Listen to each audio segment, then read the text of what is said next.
तो दोस्तों जेके भोपी की ओर से एक नोटिफिकेशन जारी किया गया। नोटिफिकेशन का नंबर आप यहाँ पर देख सकते हो, डेट देख सकते हो दोस्तों। और इस नोटिफिकेशन में यहाँ पे जो एमएससी नर्सिंग कोर्स है दोस्तों, इसमें एडमिशन लेने के लिए आपका फर्स्ट राउंड ऑफ काउंसलिंग यहाँ पर कंडक्ट कराया जा रहा है दोस्तों। फिज़िकल यहाँ पर जो फर्स्ट राउंड ऑफ काउंसलिंग जो है यहाँ पर फिज़िकल कराया जा रहा है, कंडक्ट कराया जा रहा है। और उसके बारे में यहाँ पे शेड्यूल बताया गया है दोस्तों। यहाँ पे देखिए 23 तारीख को 23/8/2025 सैटरडे के दिन 1 से लेकर 452 तक जिनकी भी रैंक आती है दोस्तों, all candidates including reserve category की, यानी सभी कैंडिडेट चाहे वो ओपन मेरिट वाले हों चाहे वो किसी कैटेगरी में आते हों, सभी की यहाँ पर काउंसलिंग 1 से 452 तक जिनकी भी रैंक आती है, ओपन वाले भी और कैटेगरी वाले भी 1 से लेकर 452 तक जिनकी भी रैंक आती है उनकी यहाँ पर काउंसलिंग है दोस्तों 23/8/2025 सैटरडे के दिन।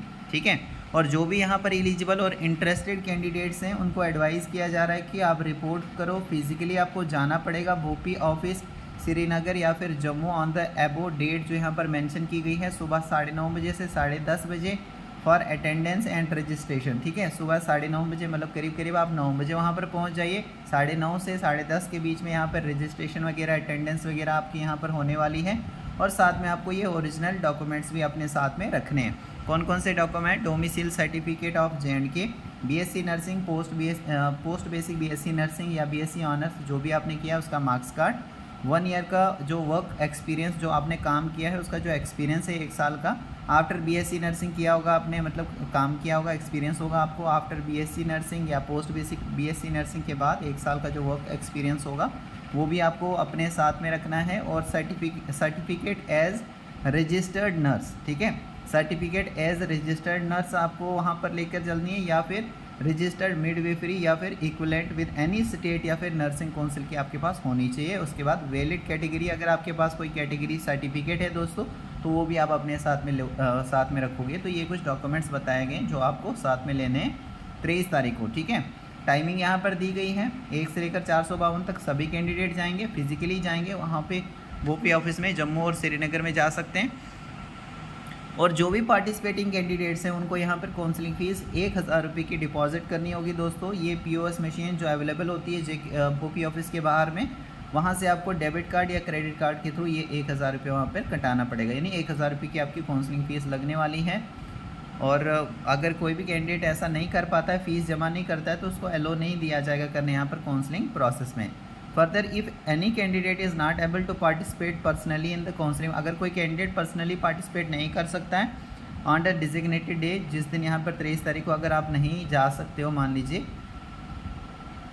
ड्यू टू अनअवॉइडेबल सर्कमस्टांसेस, यानी जो आप अवॉइड नहीं कर सकते हो, ऐसी कोई प्रॉब्लम आई है जिसको आप अवॉइड नहीं कर सकते हो दोस्तों, मतलब आप उसको यानी कि आप नहीं अटेंड कर सकते हो सिंपली, है ना, ऐसी कोई आपको प्रॉब्लम आ गई है तो आप अपने फैमिली में भी किसी मेंबर को भेज सकते हो, मतलब ब्लड रिलेशन में, on the device format of the board to participate in the can authorise his her close family member who falls in his her blood relation on the device format of the board to participate in the counseling on behalf of the concerned candidate। तो उस candidate के behalf पर आप वहाँ पर जा सकते हो। Such an authorised person must submit the, तो ऐसे केस में आपको यहाँ पर सबमिट करना पड़ेगा authorisation letter along with his her identity card. ठीक है, मतलब अथोराइज लेटर भी आपको सबमिट करना पड़ेगा इसके लिए।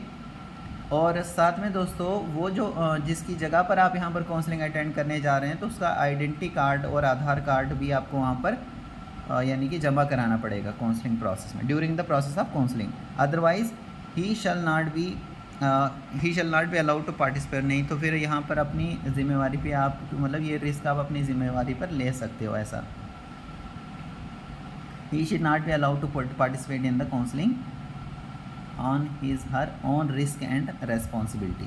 तो समझ गए ना, मतलब कि अगर आप अटेंड नहीं कर सकते हो, किसी ब्लड रिलेशन में किसी को भेज सकते हो, इसके लिए आपको अथोराइजेशन लेटर सबमिट करना होगा वहाँ पे, और जिसके नाम पर आप, मतलब जिसकी जगह पर आप अटेंड करने जा रहे हो उसका आईडी कार्ड और आधार कार्ड भी आपको वहाँ पे जमा करना होगा या फिर साथ में लेना पड़ेगा वहाँ पे। ठीक है, seat matrix shall be uploaded separately, seat matrix के रिगार्डिंग में सेपरेटली ऑफिशियल वेबसाइट पर जो है अपलोड कर लिया जाएगा with in due course of time before the counselling से पहले जो है यहाँ पर सीट मैट्रिक्स अपलोड कर दिया जाएगा। और जितने भी पार्टिसिपेटिंग एलिजिबल कैंडिडेट्स हैं उनको एडवाइस किया जा रहा है कि आप सबसे पहले सीट मैट्रिक्स को चेक कीजिए काउंसलिंग प्रोसेस में पार्टिसिपेट करने से पहले।